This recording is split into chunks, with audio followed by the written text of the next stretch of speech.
So YCP నేత and anchor Shyamala Pawan Kalyan గారిని ఉద్దేశించి కొన్ని కీలకమైన విమర్శలు అయితే చేశారు. అలాగే ఇది సోషల్ మీడియాలో ఇప్పుడు వైరల్గా మారిందని చెప్పొచ్చు.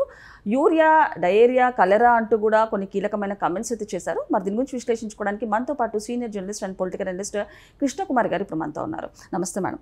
మేడం, మరి వైసీపీ నేత అండ్ అలాగే యాంకర్ శ్యామల పవన్ కళ్యాణ్ గారిని ఉద్దేశించి కొన్ని కీలకమైన కమెంట్స్ చేశారు. అలాంటిది ఇప్పుడు ఓజీ మూవీ కూడా రిలీజ్ అయిందని చెప్పొచ్చు. సో ఈ నేపథ్యంలో డయేరియా, కలెరా అండ్ అలాగే యూరియా అంటూ కూడా పవన్ కళ్యాణ్ గారు ఉద్దేశించి కొన్ని కీలకమైన కమెంట్స్ చేశారు. ఎవరికి ఏదైనా పర్లేదు, మనల్ని ఎవడరా ఆపేదంటూ కూడా తను కొన్ని విమర్శలు అయితే చేశారని చెప్పొచ్చు. ఏ విధంగా చూడొచ్చు అంటారు?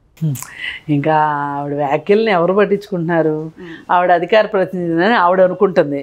ప్రపంచం అయితే అనుకోవట్లేదు ఆవిడ అధికార ప్రతినిధి అని. సరే, ఇంకెవరో దొరక్క ఆ మధ్య లక్ష్మీ పార్వతిని, శ్రీరెడ్డిని వాళ్ళని కూడా అధికార ప్రతినిధులను చేద్దాం అనుకుని కూడా పాపం చేయలేకపోయారు.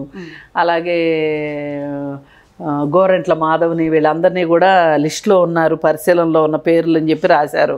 అసలు వాళ్ళందరినీ కూడా అధికార ప్రతినిధులను చేసి ఉంటే పనిలో పనిగా బ్రహ్మాండంగా ఉండేది.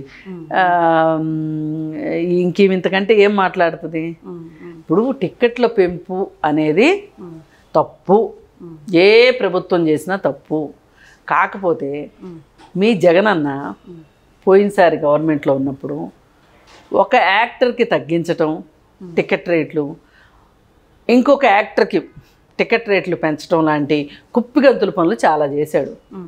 కాబట్టి మీకు ఈ సినిమా టికెట్ల రేట్ల గురించి మాట్లాడే నైతిక హక్కు లేదని మాత్రం నేను చెప్పదలుచుకున్నాను. ఇప్పుడు ఎవరు చెప్పాలండి? ఇప్పుడు ఒక మంచి మాట ఎవరు చెప్పాలి? మంచి ఆచరించే వాళ్ళు మంచి మాట చెప్పాలి. ఇక్కడ గాంధీజీ గారిని చెప్పుకోవాలి ఒకసారి. ఏంటంటే ఇలాంటి మురికి మనుషుల గురించి మధ్యలోకి గాంధీ గారిని తీసుకురాకూడదు, కానీ తప్పట్లేదు. ఒకసారి ఆయన దగ్గరికి ఒక తల్లి చిన్నపిల్లోడిని తీసుకొని వచ్చిందంట. వచ్చి ఎప్పుడు పంచదార తింటాను, స్వీట్స్ తింటాను అని పేచీ పెడుతున్నాడు, కొంచెం మానమని చెప్పండి అని చెప్పి అడిగిందంట.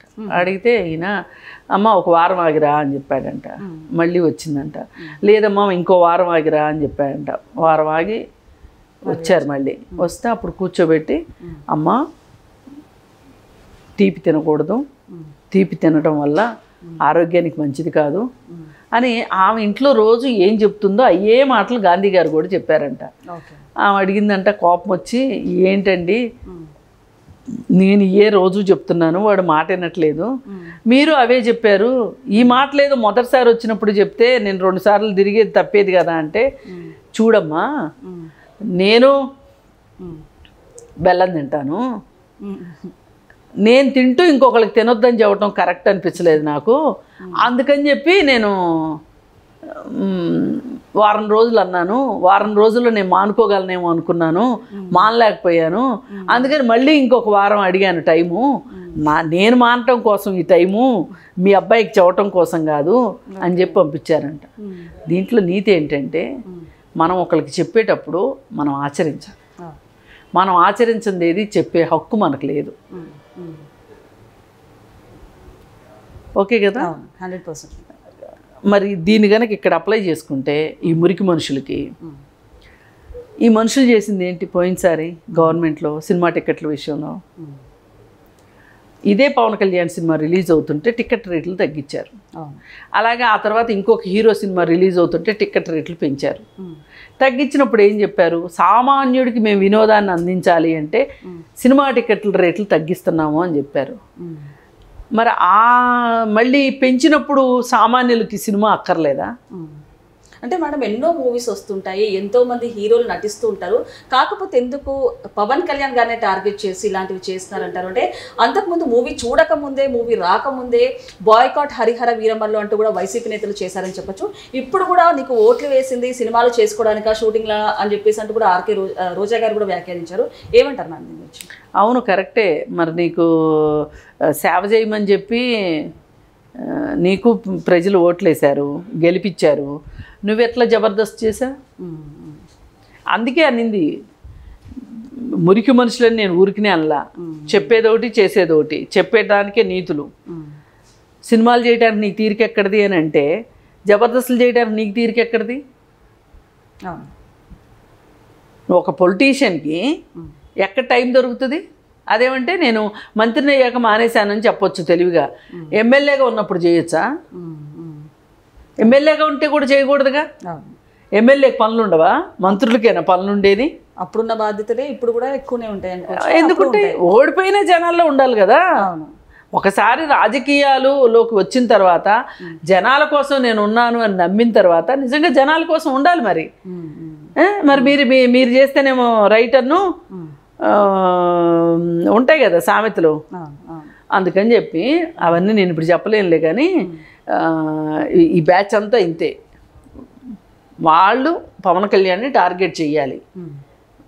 నేను మళ్ళీ చెప్తున్నానండి, ఇప్పుడు వీళ్ళు మాట్లాడిన దాన్ని నేను తప్పు పెట్టాను కదా అని టికెట్ రేట్లు పెంచడం కరెక్ట్ అని కాదు. టికెట్ రేట్లు పెంచడం కరెక్టే కాదు. అది పవన్ కళ్యాణ్ కోసం చేసినా, ఇంకొకళ్ళ కోసం చేసినా, ఇంకెవరు చేసినా అది తప్పే. టికెట్ రేట్లు పెంచడానికి వీల్లేదు. సినిమా బాగుంటే ఆడుతుంది, ఆడితే డబ్బులు వస్తాయి, అలా ఉండాలి తప్పితే మన దగ్గర అధికారం ఉంది కదా అని చెప్పి.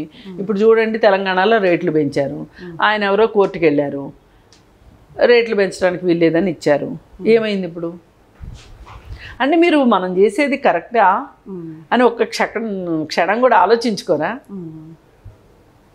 ఇప్పుడు అక్కడ కూడా ఆంధ్రాలో కూడా ఒక పిల్లేస్తే ఇప్పుడు ఈ శ్యామల ఈ మాట్లాడేదంతా కలరా, యూరియా, డయేరియా, ఈ ప్రాస కోసం పాకులు ఆడే కన్నా ఓ పిల్ల వేయాల్సింది. మరి హైకోర్టులో ఏమయ్యేదో తెలిసేది.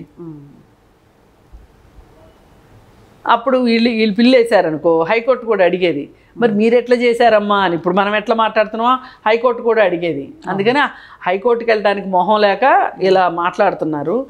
ఏది ఏమైనా రాజకీయాల కోసం రాజకీయాలు మాట్లాడటం ఉంది చూసారా, ఇది చాలా చాలా దారుణమైన విషయం. ఇప్పుడు ఈయన సినిమా హైకోర్టు ఇంకోటి కూడా చెప్పింది, ఇక్కడ తెలంగాణ హైకోర్టు, ఇది ఏ సర్టిఫికెట్ సినిమా 18 ఏళ్ళలో పిల్లలకి టికెట్లు ఇవ్వకండి అని చెప్పింది. ఒకప్పుడు ఉండేది ఈ రూలు. మధ్యలో ఈ ఓటీటీలు వచ్చిన తర్వాత ఎలాగో ఇళ్లలోకి సినిమాలు వచ్చేసినాయి కాబట్టి అది తీసేశారు. కానీ నిజానికి ఆ రూల్ ఉండాలి. 18 ఏళ్ళలో పిల్లలకి ఏ సర్టిఫికెట్ సినిమాలకి రానియకూడదు పిల్లల్ని. సరే వాళ్ళు ఇంట్లో చూసుకుంటారా అంటే ప్రభుత్వం తను బాధ్యతగా ఉండాలి, సినిమా హాళ్ళు బాధ్యతగా ఉండాలి. ఇంట్లో ఉండలేదనుకోండి అది తల్లిదండ్రుల బాధ్యత, నిర్లక్ష్యం, బాధ్యత రాహిత్యం. ఇంకా తల్లిదండ్రులు వచ్చి తప్పట్లేరు కదా. ఈ మధ్య పుష్ప 2 సినిమాకి పిల్లలు కూడా థియేటర్కి వెళ్ళి చూశారు కదా. అది అందుకని చెప్పి ఇట్లాంటి విషయాల్లో జాగ్రత్తలు వహించాలి. మీరు ఇవాళ ప్రతిపక్షంలో ఉన్నాం కాబట్టి అధికార పక్షంలో ఉన్న వాళ్ళని ఏకపక్షంగా నోటికి వచ్చినట్లు ఏదైనా మాట్లాడవచ్చు, మాకు ఆ హక్కు ఉంది అనుకుంటే కనుక అసలు పవన్ కళ్యాణ్ మీద పడి ఏడ్చే బదులు మీరు ఏదైనా ప్రజలకు పనికొచ్చే పనుల గురించి మాట్లాడండి. ఇంకేమి లేవా ప్రజా సమస్యలు? ప్రజల గురించి మాట్లాడటానికి ఏమీ లేదా? ఇది తప్పితే ఇంతకంటే మాట్లాడటానికి లేదా అని మాట్లాడితే ఏం చెప్తారు సమాధానం? ఏదైనా ఇంకొకటి రాజకీయంగా ఏదైనా ఉంటే వాళ్ళు రాజకీయంగా చూసుకోవాలి, పూర్తి చేసుకోవాలి. కాకపోతే ఇలా పర్సనల్గా టార్గెట్ చేసి, మూవీస్ని టార్గెట్ చేసి ఇలాంటి వ్యాఖ్యలు చేయడం ఏ రకంగా జరుగుతుంది? అసలు కరెక్ట్ కాదు. అసలు వీళ్ళ ఎత్తుగడలే కరెక్ట్గా లేవు ఈ విషయంలో.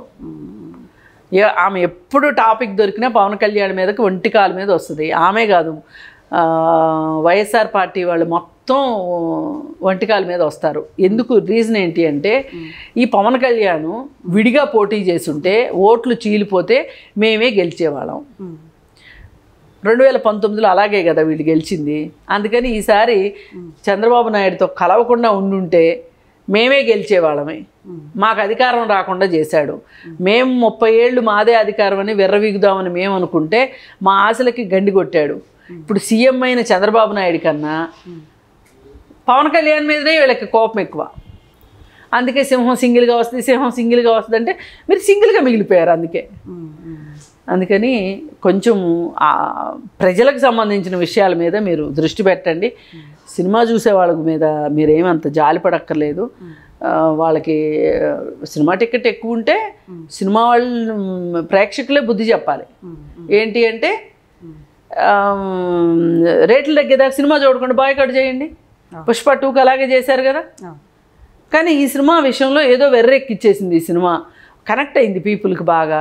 టికెట్ ఆ డేట్ దాకా కూడా ఆగేలాగా లేరు, చూస్తున్నారు. అలా అని సినిమా టికెట్ రేట్లు పెంచడం కరెక్ట్ కాదు, అంతే. Okay madam, thank you.